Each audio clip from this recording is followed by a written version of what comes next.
Vamos dar uma olhadinha agora em algumas coisas aqui. Então, na pandemia, a gente não está mais em pandemia ou a gente ainda está? Outra pergunta é pandemia de quê? Né? Não é só do Covid, né? Tem várias coisas que também perturbam algumas ideologias muito maléficas, né? que estão vigorando aí na sociedade. Então, na pandemia, era uma reação emocional em todos nós, né? Eu fiquei com muito medo, né? E eu tinha vindo do Rio de Janeiro, porque eu falei, eu tenho duas casas, né? Interior do Rio de Janeiro, região serrana, Nova Friburgo, e uma casa pequena de madeira, num sítiozinho pequenininho, perto da Novo Tempo, ali entre Jacareí e Mogi das Cruzes. Então, eu tinha acabado de ver e cheguei lá no sítio, pum, aí estourou a pandemia e fiquei lá com muito medo. Me lembro que aí tinha que comprar as coisas, né? Eu não saía para comprar. E aí um rapaz jovem lá ajudava a mim e o casal que mora na frente, um senhor mais idoso que eu, e trazia compra, né? Ele botava as sacolas assim lá perto de um portãozinho provisório que eu tenho, e aí eu ia lá, pegava aquelas sacolas e botava na bancada que eu tenho na garagem. E aí ficava aquela maluquice, né? Peraí, botei a mão aqui, mas não botei ali, mas botei aqui, não botei... Não é? Primeira vez que eu consegui sair, foi lá em São Paulo, no interior de São Paulo, tem uma rede de supermercados, no Vale do Paraíba, né? São José dos Campos, e Caçapava, e Taubaté, e já que tem uma rede de supermercados Shibata, japoneses, e aí tinha uma caixa eletrônica, precisava sacar dinheiro, aí fui lá, aí eu pensei, não, eu vou pegar o cartão com essa mão, aí eu boto ali na maquininha, depois eu tiro com essa mão e tal. Mas peraí, qual mão que eu botei, qual mão que eu não botei? Não foi assim, né? Maluquice, cara, sabe? Eu trouxe assim, muito angustiante, né?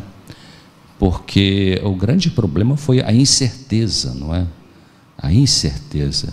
Vou pegar essa doença, não vou pegar, vou complicar, não vou complicar. Bom, então a gente causou uma reação emocional. Não era normal que a gente está vivendo, mais ou menos estamos num meio parecido. Um luto psicológico com perdas, né? Muitas pessoas viveram perdas de familiares, então tem um processo de luto psicológico, né? Bem estudado pela psiquiatra Elizabeth Kubler-Ross, né? Uma psiquiatra americana que se especializou em tanatologia, o estudo do processo emocional da morte, né? Tem alguns livros que ela escreveu. Então ela desenvolveu aqueles 5 estágios, né, do processo de você chegar na aceitação. Foi interessante porque anos atrás eu comecei a estudar de novo esse assunto e aí teve acho que um psicólogo que trabalhou para a Cruz Vermelha nos Estados Unidos e foi amigo da doutora Elizabeth, e depois ela acabou morrendo e ele continuou com o trabalho de ajudar as pessoas que vivem esse processo de luto, e ele pediu autorização à família dela para acrescentar um 6º estágio, porque os 5 estágios, né, quando você vive uma perda, seja morte, divórcio, demissão do emprego, um trauma violento, uma internação na UTI por Covid, você vive um trauma, a gente entra então a gente vive um luto psicológico, né? Então, primeiro estágio é a negação, né? Eu não vou entrar aqui em detalhes, depois vem a raiva, depois vem a depressão, depois vem a barganha antes, né? Se Deus me curar, eu prometo ser missionário lá não sei aonde, tal. E termina com a aceitação, né? Que é o 5º estágio, o 5º passo. Então, esse psicólogo, que eu esqueci o nome dele, ele falou assim, para terminar com a aceitação, então desenvolveu um 6º passo, eu achei muito interessante. Ele chamou que é o significado, né? Qual o significado de tudo isso para a minha vida, de tudo isso, essa perda, né? Que eu vivi, ou que a gente vive e tal. Então ele avançou um pouquinho mais para o 6º estágio aí. Então a perda do contato físico com pessoas queridas, isso foi uma coisa que a gente sofreu bastante também. Me lembro quando nesse sítiozinho que eu fico, aí minha filha fim de semana vai para lá, com o marido Sérgio e com 2 netinhos, né, o Luquinho e Telzinho. E aí chegou lá, um fim de semana se arriscaram, foram lá e tem um balancinho para eles lá e tal. E aí o meu netinho mais novo é bem apegado comigo, o Telzinho hoje está com 4 aninhos, o Luca está com 8, e aí ele veio me abraçar e tal, eu saí correndo. Aí ele foi lá por causa da mãe, o vovô não quer me abraçar. Cara, ele partiu meu coração, porque eu tinha medo, vou abraçar ele, eu vou contaminar, ele vai me contaminar. É um troço maluco, né? Então, haja quetiapina para resolver isso, né? Aripiprazol, sei lá, qualquer coisa dessa. Então, perda da segurança, um medo de contaminação, complicações em nós, nas pessoas que nós amamos, né? Então, muito estresse, né, queridos? Então, a gente foi aprendendo. Acho que a pandemia foi assim um momento, ainda de certa forma, a gente tem que estar com ele. Porque, queridos, a coisa vai piorar, né? Você sabe disso, não estou sendo pessimista, não. A pandemia, ela foi uma amostra grátis da angústia que vai vir, pelo estudo da profecia, né? Muitas palestras que eu tenho assistido, sim, e a Bíblia fala disso, tempo de angústia sendo montado, tudo isso na estrutura, fora a economia mundial, então você toma toda essa guerra da Ucrânia com a Rússia, que é uma coisa para inglês ver, né? Faz parte de uma agenda, então tem um negócio assim bastante armado, né? Mas teoria da conspiração, a questão de dinheiro digital, outro dia, não sei se foi o grupo médico nosso do WhatsApp, botou lá uma declaração do presidente do Banco Central do Brasil, falou que daqui a 5 anos ele quer ter o dinheiro digital. Então, quer dizer, é uma forma de controle. A pandemia foi uma amostra grátis de controle, eu vou controlar a tua vida, né? Passaporte sanitário, sabe? Olha, de repente, você perdeu a sua liberdade, né? O que é isso, querido? Isso não é só questão médica, sanitária, tem uma questão espiritual aí muito forte em relação a isso. Eu não é minha especialidade, eu estudo isso para gasto pessoal, né? Mas a coisa vai complicar um pouquinho mais, né? A ideia desse Fórum Econômico Mundial e todas essas pessoas ligadas, papado e tudo isso, é realmente controlar a população para que então lá no final você não possa comprar nem vender, como a Bíblia diz, né? E a perseguição daqueles que não forem guardar o domingo. Então, praticar compaixão, a gente foi aprendendo isso, né? Usar meio de comunicação para nossas conexões, né? A gente fez isso. O significado espiritual dessa pandemia, a gente tem que pensar mais nisso também. Qual o sentimento, né? Vontade de chorar, raiva, medo, ansiedade, isso a gente usa em qualquer momento, né? Não só na pandemia, muitas vezes a gente não consegue identificar qual é a emoção que está doendo em você. Então a gente tem que parar e pensar o que eu estou sentindo, né? Muitas vezes no consultório acontecia isso, né? A pessoa estava narrando a sua história e eu dizia, tá, mas o que isso faz você sentir? Ah, mas meu marido não me entende, é um cara muito grosso e tal. Sim, você fica com... O que você sente quando ele age de maneira grossa com você? Ah, eu já pensei em me separar e tal. Sim, mas eu estou perguntando qual é o sentimento que você tem. Então tem que voltar lá, porque a percepção da emoção que você tem é parte do processo terapêutico, né? Para você poder sintonizar com a tua emoção. Então, expressar, experimentar o sentimento. Isso aqui a doutora Wayland, Lee Makula Wayland, psiquiatra de Harvard. Quando eu fiz essa pós que eu fiz na Santa Casa, nós estudamos bastante um livro dela, dessa grossura, chamada Mudança de Caráter.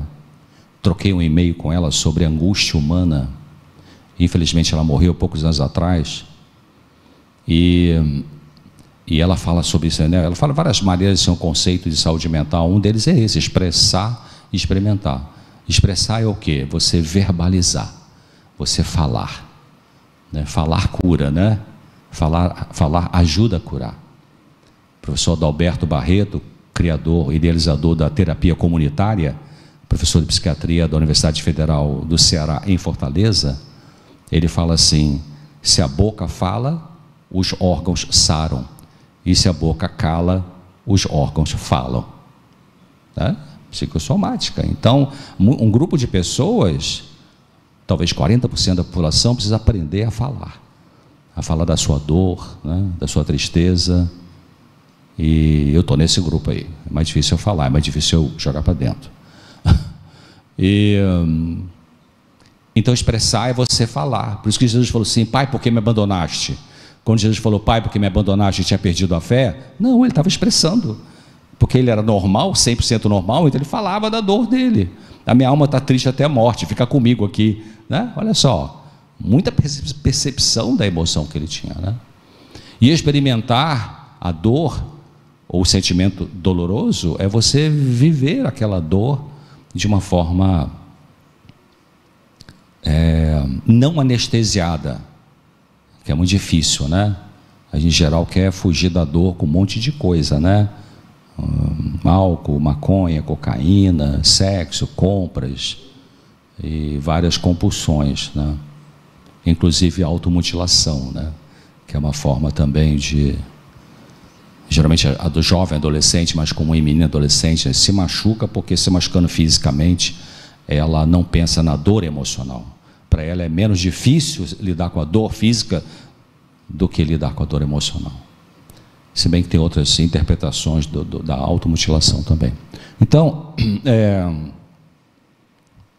se for tristeza, não finge estar triste, né? Então, agora também eu falei que tem um outro grupo, também não faça propaganda disso na rede social, né? Gente, estou triste, estou chorando. Você botar no Facebook lá como é que você está sentindo, né? Agora tem outro grupo de pessoas que também tem muita facilidade de falar da sua dor, né?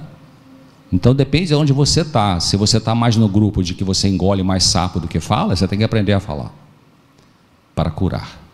Mas se você está no grupo daquelas pessoas que fala qualquer coisinha do que você sente, então o desafio é você aprender a ficar mais calado e lidar com a sua angústia, que é a coisa mais difícil, né? Søren Kierkegaard, o filósofo dinamarquês, estudou bastante a angústia humana. Tem um livro dele chamado Conceito de Angústia. Ele vem duro de ler, né? Pequenininho, fininho, o Conceito de Angústia, Søren Kierkegaard. Ele fala assim, se você espremer o livro, a frase é: aquele que aprendeu a lidar com angústia, aprendeu o mais importante na vida. Porque o que a angústia faz com a gente, o que a gente faz com a angústia, não está no gibi, como se diz, né? Assim, não é fácil lidar com a angústia. E graças a Deus que Naum, capítulo 1, versículo 9, a última parte, diz: não virá angústia a segunda vez. Já leram esse texto? Naum, capítulo 1, versículo 9, a última parte. Não virá angústia a segunda vez. Qual é a primeira? O que vocês acham?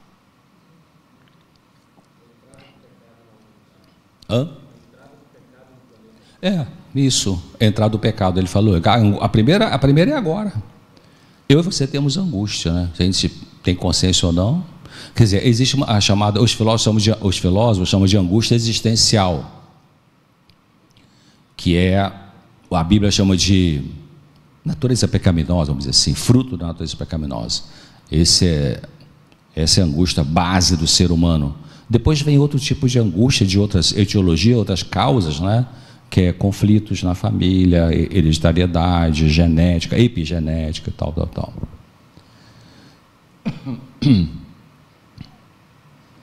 Não se ataque dizendo: eu não devia sentir isso, outros estão pior do que eu. Isso também é uma coisa que acontece, não é? Quando a gente está lutando com algum tipo de dor, né? Mas aquela dor que você está sentindo, ela é sua. E é muito comum no consultório a gente receber, né? Quantos pacientes falam assim: doutor, tem alguém que está sofrendo igual eu, né? Não tem isso, né? A pessoa acha que só ela está sofrendo aquele tipo de, sei lá, pânico, fobia, anorexia nervosa e tal. Então a gente mostra a estatística, a epidemiologia de uma forma simples. Muita gente sofre isso e tal. Você já tratou alguém assim, né? Essa é a frase também que aparece, né? Então a gente faz parte do caminho da saúde mental pós-pandemia, enfim. Não se cobrar dessa maneira, não devia estar sentindo isso. Hoje estão piores do que eu. É verdade que hoje estão piores do que alguns de nós, mas essa dor que você tem, ela é pior para você. Ela é a sua agora. Então, não se deprecie por causa disso. A maneira da dor ir embora é atravessando a dor. Essa é uma frase do Fritz Perls. Fritz Perls é o criador aí da Gestalt terapia. Ele falava isso, né? A maneira de atravessar a dor, a maneira da dor ir embora é você atravessando a dor. Então isso significa que o quê? Significa que todos nós temos um deserto para atravessar, mas a grande boas novas é que Deus vai com a gente, como Ele foi com Jesus, né? E a gente precisa lembrar disso, né? Eu preciso lembrar disso. Tempos atrás, não sei, talvez poucos meses atrás, um ano no máximo, eu assisti um sermão de um pastor, pastor Tim, e no final ele citou um texto de Ellen White que eu decorei e tento aplicar cada dia. Ela fala assim: hoje é dia de eu lutar contra meu eu. Segundo, hoje é dia de eu me dedicar à oração. Terceiro, hoje é dia de eu crer nas promessas da palavra de Deus. E quarto, hoje é dia de eu acreditar que Deus cuida de mim de uma forma pessoal. Vou repetir: hoje é dia de eu lutar contra meu eu. Hoje é dia de eu me dedicar à oração. Hoje é dia de eu acreditar nas promessas gerais da palavra. E hoje é dia de eu crer que Deus cuida de mim de uma forma pessoal. Eu tenho que lembrar isso para mim. Assisti uma palestra belíssima de uma médica, esqueci de pensar dela, católica de Belo Horizonte. Tem vários vídeos dela, faz anos que eu não assisto, mas assisti assim. Poxa, muito linda a pregação, as pregações dela. Doutora Joa, esqueci agora. E ela falava disso também, nós temos que fazer força para pensar naquilo que a gente precisa pensar para a nossa saúde. Então, Deus vai com a gente. Salmo 91:15, abre a sua Bíblia, muito interessante esse salmo. Esse salmo tem 5 sessões de terapia. Salmo 91:15 tem 5 passos muito lindos, muito terapêuticos, muito eficazes, muito curadores. Salmo 91:15, Deus está falando, Ele, né, ela me invocará. Você procura Deus, e Deus fala assim: eu lhe responderei. Terceiro, estarei com ele e com ela na angústia. Quarto, vou livrar você. E quinto, vou te glorificar lá no final. Então a Bíblia é muito realista, né? Porque você vê aqui que Deus fala: eu vou estar com você na angústia. Por alguma razão não dá para a gente não ter algumas angústias, porque aqui não é o Éden, né? Éden significa lugar de delícias, então não é o Éden aqui, perdemos isso. Mas Deus está ali com a gente para dar força para aguentar. Solidão. Então, um grupo de amigos, a gente usou muito isso, né, na pandemia, telefonar para amigos, escolher um novo hobby, aprender alguma coisa nova, foi uma oportunidade também na pandemia. Em vez de ficar parado, pensando em coisas trágicas, a gente usou bastante isso aí. Algumas pessoas ficaram com dificuldade de exercitar paciência, então, porque existe, né, quando muda alguma coisa, como mudou a situação da pandemia, então você tem que readaptar a tua vida, né? Trazer alguém, como foi no meu caso, trazer uma compra de casa, etc. E agora a gente fica com um pouco de medo também, né? Certas situações, o ônibus cheio de gente, está com máscara, né? Os aviões agora liberaram a máscara, mas ainda fica alguma pergunta. Escolha a atividade física de sua preferência, exercício aeróbico, alongamento, a gente ensinava essas pessoas, né? Meditação melhora a concentração. Meditação não é meditação transcendental, né? Meditação na palavra de Deus. Meditação, você parar para mastigar, mergulhar naquela cena que Jesus está narrando aqui da palavra, você medita e pensa naquilo ali. Então, hoje estão trabalhando muito em cima de mindfulness, né? Fala muito disso aí, né? E uma vez eu estava falando para um professor lá nos Estados Unidos sobre mindfulness, ele falou assim: olha, como cristãos não é mindfulness, é Christfulness. Eu falei assim: está certo, tem razão. Porque a meta dos budistas ela é interessante, eles querem o nirvana, né? O nirvana tem uma palavra em inglês que não tem tradução em português, que é o nothingness, quer dizer, o nadanês, né? O nada, eles querem chegar no nada, esse nada é o nirvana, quer dizer, você não tem mais essa contaminação interior, mas não tem como, porque a única forma de não ter contaminação interior é o novo nascimento E, quando Jesus voltar e fizer nova todas as coisas, né? Estamos no mesmo barco na vida, isso significa que as outras pessoas não poderão ser tudo o que queremos, porque elas também têm suas lutas emocionais, sua agenda de atividades, a sua rotina. Então, por isso que eu acredito, viu, que todo relacionamento, seja marido e mulher, seja irmão com irmã, seja pai e filho, seja patrão e empregado, colega com colega, todo relacionamento tem uma dimensão de solidão, né? Porque o outro não pode ser tudo o que a gente queria para a gente, nem eu posso ser tudo para o outro.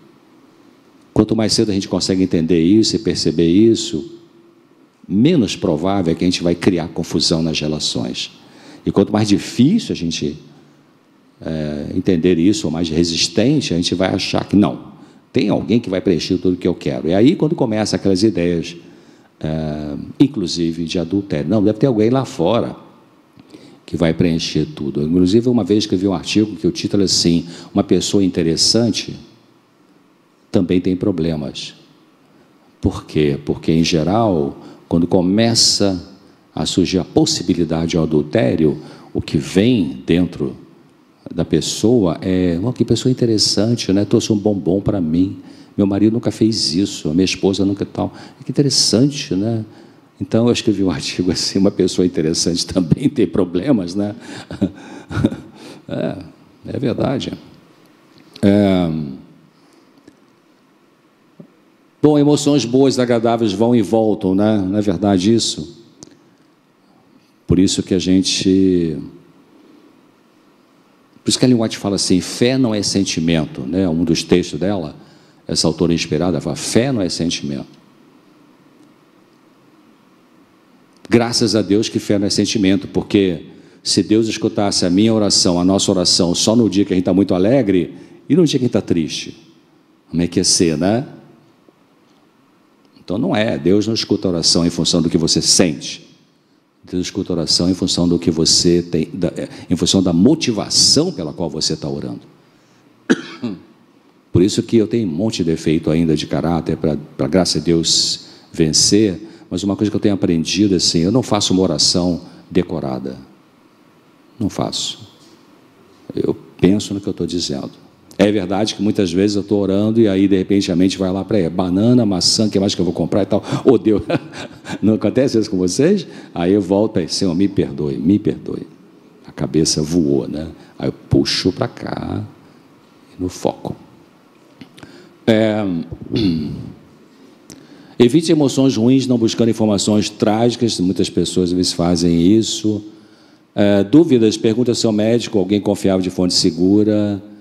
Isso é mais dentro da pandemia. Se não gosta de incomodar os outros, não fique em amargura desnecessária por não pedir ajuda e orientação. Peça. Então, porque esse é um grupo de pessoas que tem dificuldade de pedir ajuda, né? A gente vê isso aqui na comunidade. Alguns de vocês não têm dificuldade de pedir ajuda, por várias razões. Talvez por ser codependente, talvez porque aprendeu na família de origem que você era a salvadora da pátria de todo mundo, né? E seus direitos não tinham lugar para você poder expressar e pedir, então você foi engolindo isso.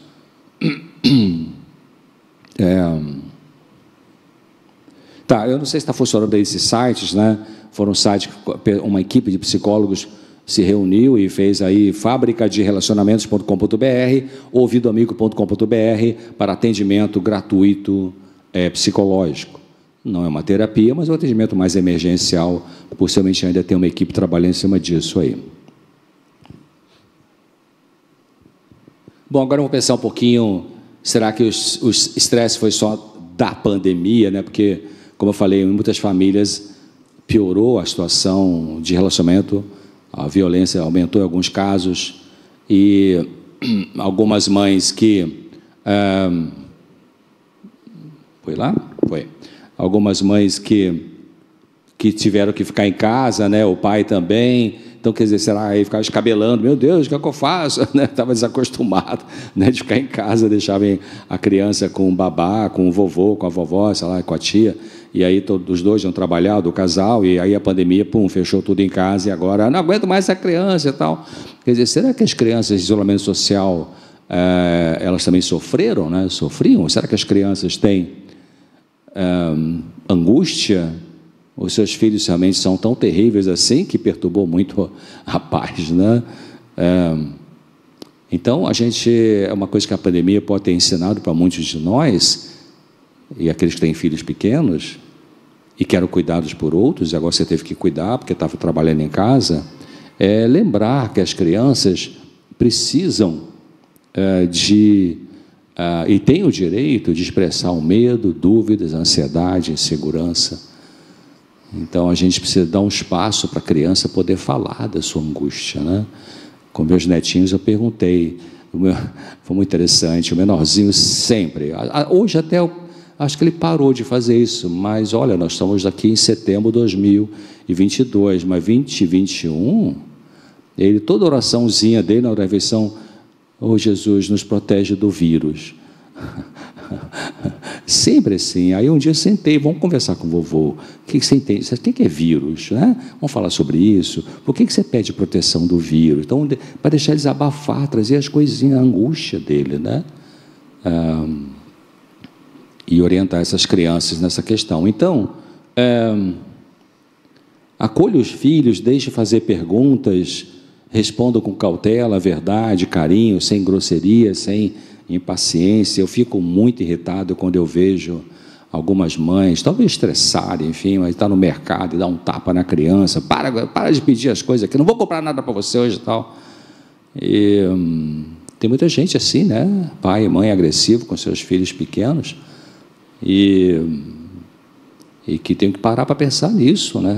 Uma marca difícil de apagar depois, muito difícil, haja terapia depois, né?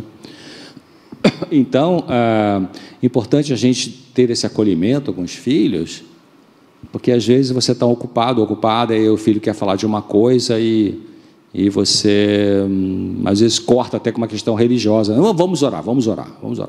Aí, né? E não deixa nem a criança falar. Então, a criança precisa falar da angústia. Criança, querido, tem angústia também, né? Ah, não, a criança só brinca, está lá brincando, só dá um brinquedo para ela que está tudo bem. Não está tudo bem, não, né? Se ela tem uma necessidade de expressar sua dor emocional. Então, claro, a criança não manifesta angústia como nós manifestamos, né? A gente até disfarça de várias formas, né? A gente tem maneiras funcionais e disfuncionais de lidar com angústia, e as crianças, elas manifestam mais pelo comportamento, né? Hiperativa, ou mais tristezinha, volta a fazer xixi na cama, enurese noturna e tal, fobia escolar, ansiedade de separação, várias formas que a angústia aparece numa criança. Então, e é importante também a gente responder o que a criança está perguntando ali, né? Eu me lembro de uma propaganda, muitos anos atrás, a cena da propaganda da televisão era assim: uma cozinha, né? A cozinha na casa, aí tinha a mesa, tal mesa como essa aqui, a mãe e a meninazinha de, sei lá, 7 anos, as duas conversando, tomando o café da manhã, e aí a menina vira para a mãe e fala assim: mãe, o que é virgem? Aí a mãe fala: ai meu Deus, é hoje, vou ter que contar toda a história da sexualidade humana e tal. Aí a mãe deu uma aula de 45 minutos sobre sexualidade e tal, e no final perguntou: você entendeu, querida? Entendi. Agora o que é extra? Porque estava na frente dela uma garrafa de azeite extra virgem.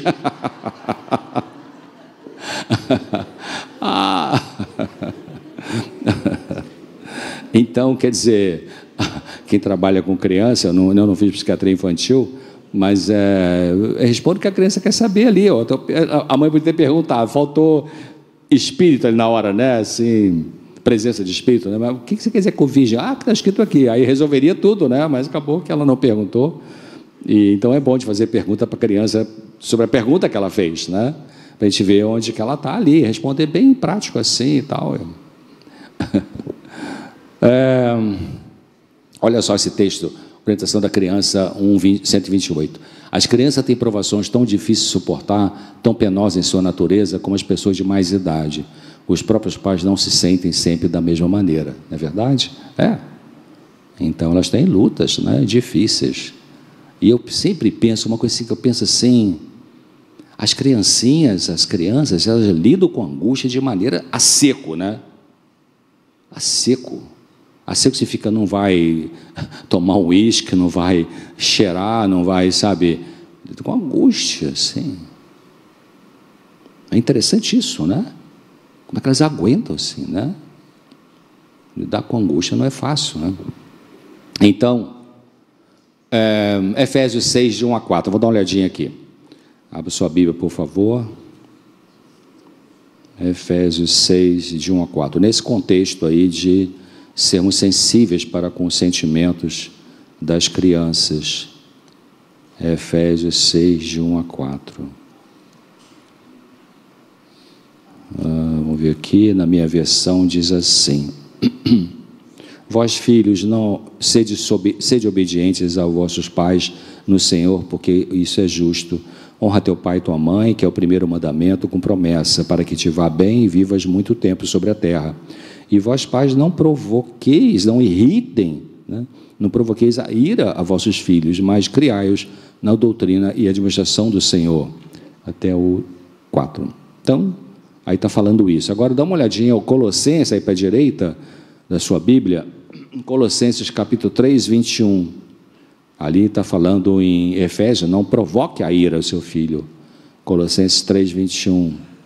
Diz assim: Vós, pais, não irriteis a vossos filhos, para que não percam o ânimo. Quando a criança perde o ânimo, o que começa a se instalar nela? Um estado depressivo, né? Um estado depressivo. Se é um perfil de criança mais sensível, a tendência é a melancolia. Se é um perfil de criança mais enfrentadora, é a revolta, né? Depende como é a cabecinha dessa criança. Então, na família é importante a gente pensar que tem momento para cada um,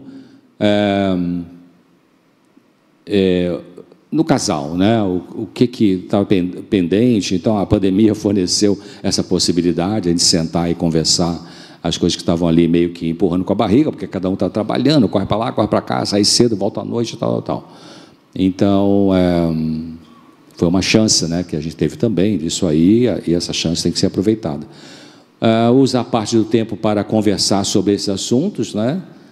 E a oportunidade de não mais adiar o que está engasgado na vida conjugal, foi a oportunidade que a pandemia também forneceu. Era mais difícil para aqueles que já estavam com algumas complicações conjugais, que a coisa piorou.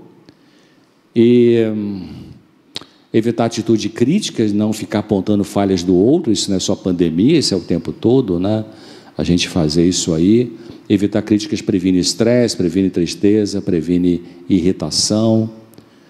Apreciar, valorizar e elogiar o outro cria um clima calmo. Não criticar o marido por não arrumar a louça como você, né? Não criticar a esposa porque não cozinha como sua mãe, né? São apenas 2 exemplos de como a gente tem diferenças, e essas diferenças precisam ser aceitas, né? Que também é um desafio, né? Um desafio. A gente, em geral, quer ter alguém do lado da gente que é parecido com a gente, né? E que poderia ser uma coisa meio... Seria boa ou seria ruim? O que vocês acham? Se tivesse casado com alguém bem igual a você, seria bom ou ruim? Tem os dois lados, né? Tem um lado bom e um lado ruim, é verdade.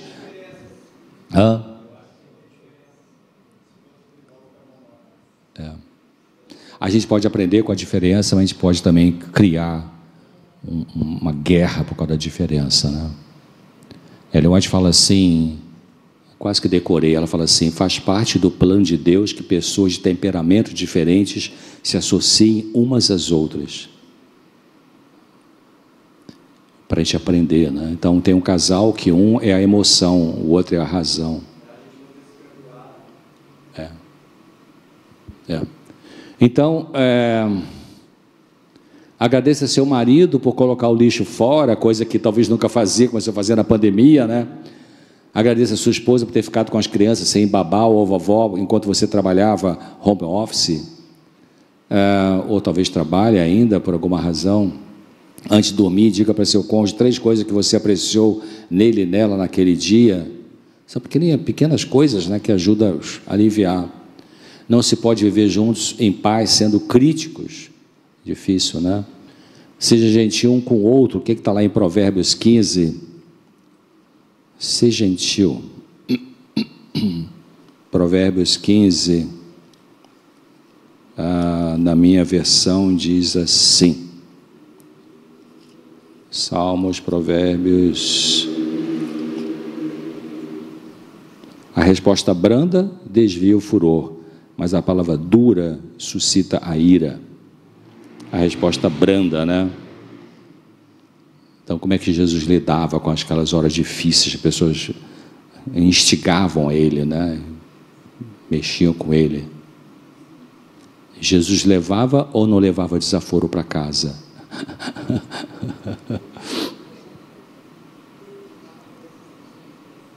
Tem alguns pais que falam isso: meu filho não leva desaforo para casa. Jesus, a maioria das vezes, ele levava o desaforo para casa. Mas algumas vezes ele não levava.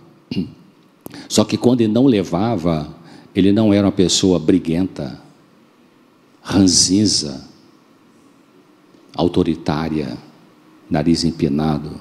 Sabe com quem está falando? Né? Ele tinha uma atitude firme, como foi lá no templo, né, que expulsou a turma de lá. E quando ele reprovava as pessoas, Ellen White fala assim, que tinha amor misturado nas palavras dele, quando ele pegava firme com alguém, né? Mas uma boa parte das vezes ele levou o desaforo para casa no sentido de, não de ser bobo, mas porque ele entendia que lidar com pessoas que estão movidas pela emoção não é produtivo você bater boca. Não funciona. Tem um programa que eu gravei, um artigo que eu escrevi anos atrás, uma entrevista de um menino numa escola, um menino de 10 anos, ele sofreu de bullying na escola. E era um menino dócil, introvertido, e aí perguntaram para ele assim, mas por que você acha que teus colegas são agressivos com você, fazem bullying com você? Sabe qual foi a resposta dele? Esse foi o título do programa que eu já gravei, artigo que eu escrevi. Ele falou assim, eles fazem, meus colegas, né, eles fazem isso comigo porque eu não revido. Esse cara, que frase maravilhosa, né?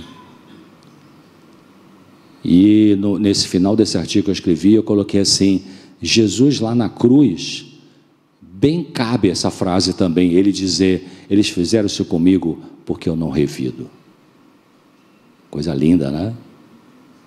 Mas quem fez vai pagar, né? Nada é de graça, né, queridos? Então, seja mais curioso do que furioso. O que é isso, né? Então, se você perceber que seu marido ou sua esposa está irritada num certo momento, não se irrite também.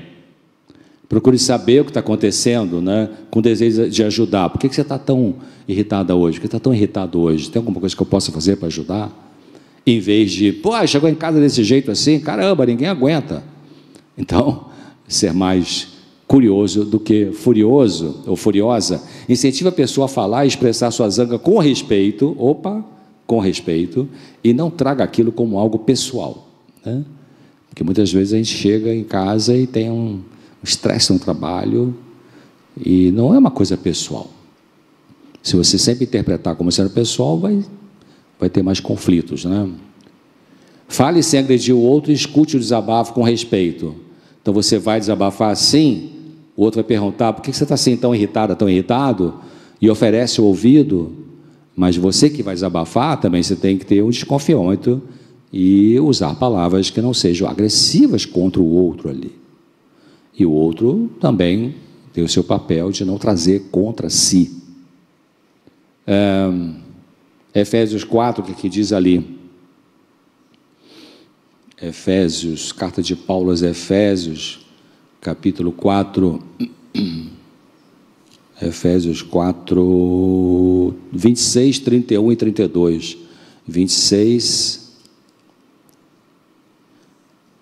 Irai-vos e não pequeis, não se põe o sol sobre a vossa ira. E é interessante esse verso, vamos ver o 31, 32, depois eu volto aqui. Toda amargura, toda ira, cólera, gritaria, blasfêmia, toda malícia, seja tirada de entre vós. Antes sejam uns para com os outros benignos, né, afáveis, misericordiosos, generosos, perdoando uns aos outros, como também Deus os perdoa em Cristo Jesus. Eu já pensei muitas vezes nesse versículo aqui, 26, irai-vos e não pequeis, não se ponha o sol sobre a vossa ira. Então, vamos supor que você, como casal, 11h10 da noite, você discute com o teu marido, discute com a tua esposa, e uma discussão meio dolorosa e difícil, e aí você lembra desse versículo.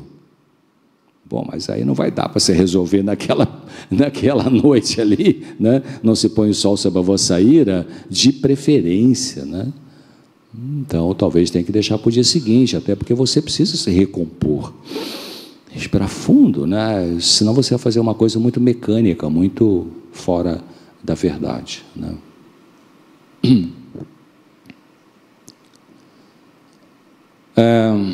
Permita seu familiar se sentir mal ou bem durante algum estresse, na pandemia ou não.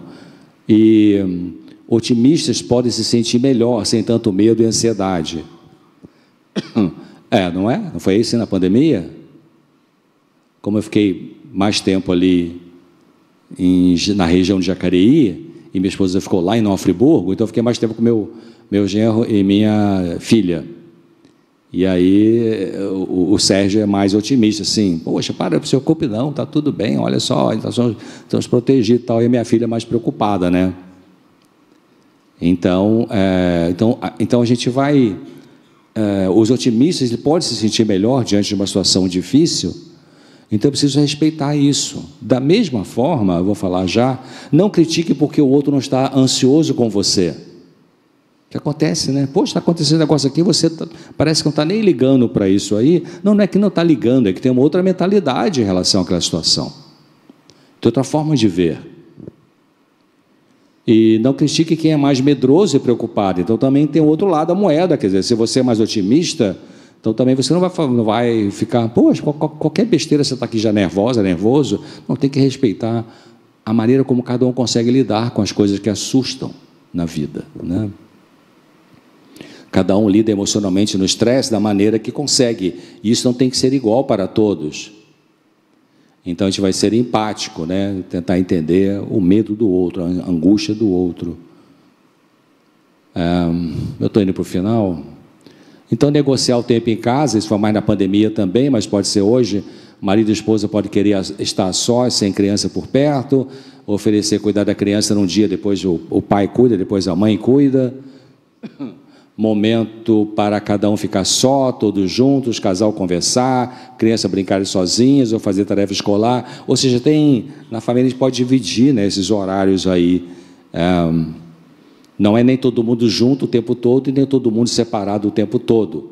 Porque tem pessoas que têm uma necessidade de um vínculo muito forte. Então, pode ser criança ou pode ser adulto. E aí, há quanto tempo você vai ficar lá no quarto lendo?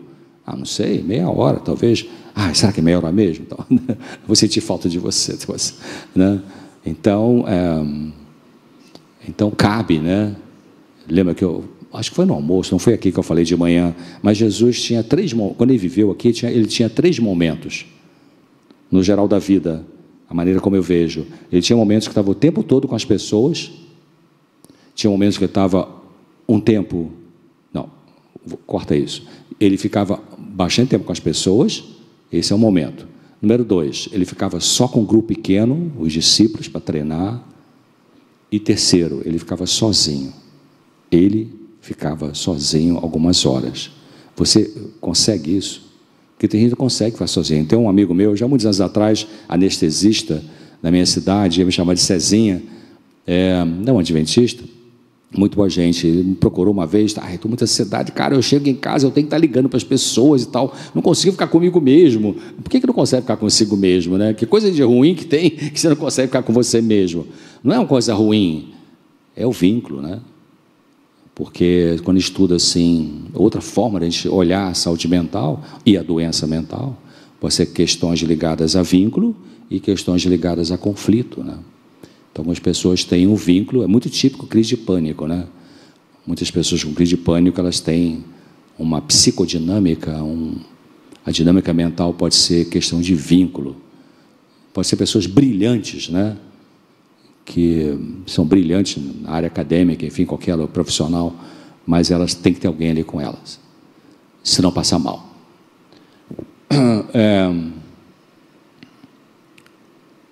Planeje seu dia, mas sem rigidez. Divida as tarefas em casa. As crianças pequenas não podem assumir coisas difíceis, dependendo da idade, pode cooperar com tarefinhas. Minha filha tem lá, na área dela, tem a máquina de lavar roupa e a máquina de secar. A máquina de secar é aquela que tem uma tampa redonda, que fica na altura da criança. Então, o Telzinho tem 4 aninhos, eu faço isso quando estou lá, vem cá, ajuda a vovô. E aí minha filha também fala, vem cá, ajuda a mamãe. Aí ele pega a roupinha, dá para ela e ela dobra e tal. Então, ensinar as crianças isso, porque as crianças hoje em dia estão muito acomodadas, queridos. Não é? Anos atrás saiu uma capa da revista, matéria de capa da revista, não sei se foi Veja, Isto É, ou Época, que a foto que botaram na capa era um casal, pai e mãe, e 2 crianças, cada um dando a mãozinha para um filhinho. Só que a foto que botaram na revista foi assim, das crianças grandonas e os pais pequenininhos. Disse tudo, né? Então, é mais difícil para alguns pais, hoje em dia, de criança pequena, acreditar que as crianças vão conseguir lidar com a frustração se você não der tudo o que elas querem. Porque as crianças não ficam mais felizes se você dá tudo o que elas querem. Elas não ficam. Parece que sim, mas não é a realidade da vida, né? Hein? Tem que? Não. Eu não sei se é verdade, ou enfim, mas tanto o Bill Gates, parece que como é que é o nome da Apple? O Steve Jobs, parece que só deu o celular para filho dele quando já estava na adolescência, viu, gente? Eu acho que é isso. Então, mais difícil se havia superproteção, mais difícil que as crianças participarem em casa, se havia superproteção, adolescentes acomodados, peso demais são membros da família. Uma gaúcha, né? A Andrícia é da nossa equipe do Programa Vida e Saúde, ela é gaúcha. E ela tem uma das tarefas, como jornalista, ela seleciona as perguntas que mandam para o Claramente, ela passa para mim, e eu estou gravando assim, alguns programas respondendo essas perguntas, né? E é muito comum a pergunta, doutor César, meu filho está com 21 anos, não quer mais estudar, não quer trabalhar, e eu não sei o que eu faço, não me obedece, fica na internet o tempo todo, ele diz que quer ser youtuber.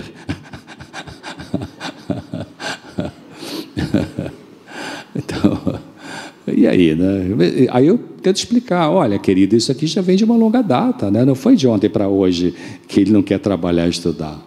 Né? Você deixou rolar, como se na gíria, a indisciplina já de muito cedo. Né? Então tem que voltar. E aí eu tento explicar o seguinte, quando surge pergunta desse tipo, né?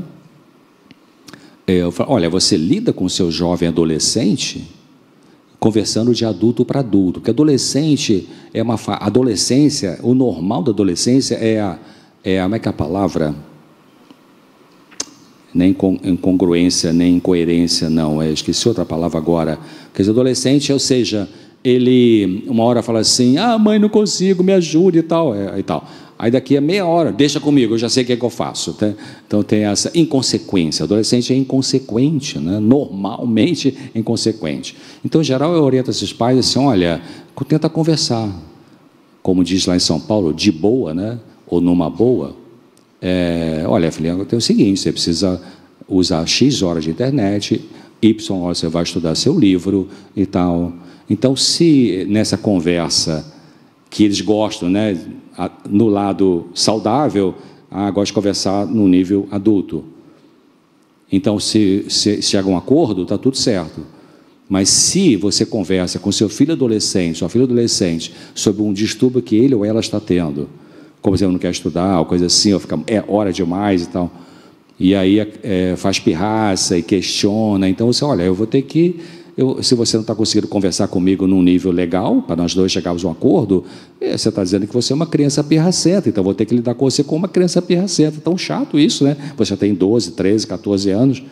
Mas e se o jovem adolescente continua com a atitude pirracenta, para usar só uma palavra, Então tem que lidar mesmo como criança, né? Vou desligar o celular sim, lamento, desliga a internet e tal, né? Até que a criança, o jovem, começa a ter uma atitude mais madura, né? Então, surgiu uma tensão difícil que agitou os sentimentos na família, e o negócio lá está explodindo.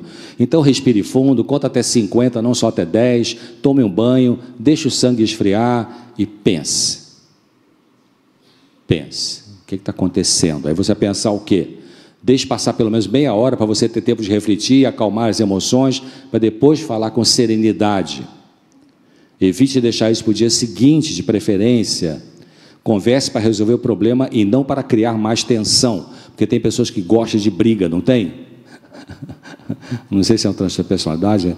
Tem gente que chega às 11h30 da noite e fala assim, cara, não arranjei nenhuma briguinha hoje, com quem que eu vou brigar essa hora da noite, né? São pessoas, eu chamo de pessoas bélicas. A Bíblia chama de pessoas rixosas, né? São pessoas complicadas, né? Demora 50 anos para admitir isso. Seja honesto e pense no que eu estou errando, o que é culpa minha, como falar de uma forma respeitosa. Então surgiu a tensão difícil, aí tem que dar uma parada e pensar, né? A gente tem que realmente, é o meu problema. Muitos anos atrás, eu trabalhava no Hospital Adventista lá no Rio de Janeiro, e eu comecei a pesquisar sobre 12 passos, né? Alcoólicos Anônimos, Narcóticos Anônimos. Comecei a ir a vários grupos, reuniões abertas de AA. Fui em reuniões assim, você imagina, desde Copacabana, uma reunião de alto nível, outra reunião, uma reuniãozinha lá no meio do mato, no grupinho, aliás, com uma experiência maravilhosa, né? E aí no grupo tem um bairro no Rio de Janeiro, que fica bem no caminho para o Hospital Silvestre, que chama Largo do Machado. Ele divide a Laranjeira de Flamengo ali, e Cosme Velho, que é onde você sobe para ir para o Corcovado e para o Silvestre. E aí ele tem uma reunião de AA muito bem organizada, numa galeria chamada edifício Galeria Condor. E aí eu percebi que naquele grupo de AA tinha um quadrinho na parede que tinha um pensamento do dia. Aí outro dia que eu consegui lá na reuniões abertas, porque eu não era membro de AA, e aí eu lembrei, deixa eu ver qual é o pensamento de hoje. Aí estava escrito assim, primeiro de tudo, olhe-se a si mesmo. Depois, olhe-se de novo. Assim, cara, é legal esse, viu? Difícil, né? A gente olhar, difícil. Então, seus filhos não querem ver os pais brigando, eles sofrem com isso. Bastante, aliás, né? Colossenses 3:8, que é que diz ali, eu acho que mais 5 minutos. 6:10. Colossenses 3:8. Aqui diz assim.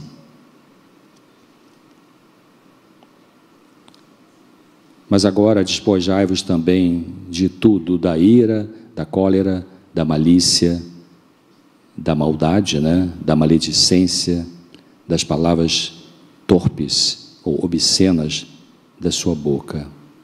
Da maldade também, né, queridos?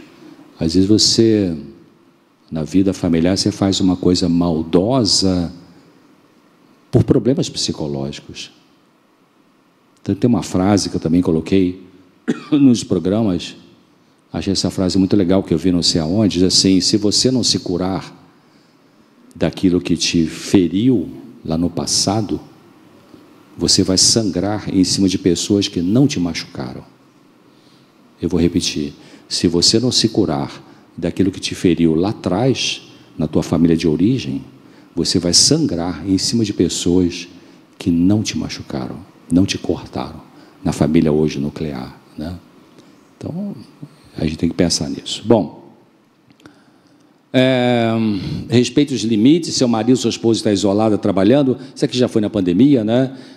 Combina o trabalho, vamos passar isso aqui, tá, vamos passar isso aqui. Seja claro, fazer um pedido ao seu esposo, à sua esposa, muito importante. Um dia eu estava convidado com a Darleide no programa Consultório de Família, e aí no intervalo, ela falou assim, doutor César, quer dizer então que a gente tem que, nós mulheres temos que ser mais claras no que a gente pede?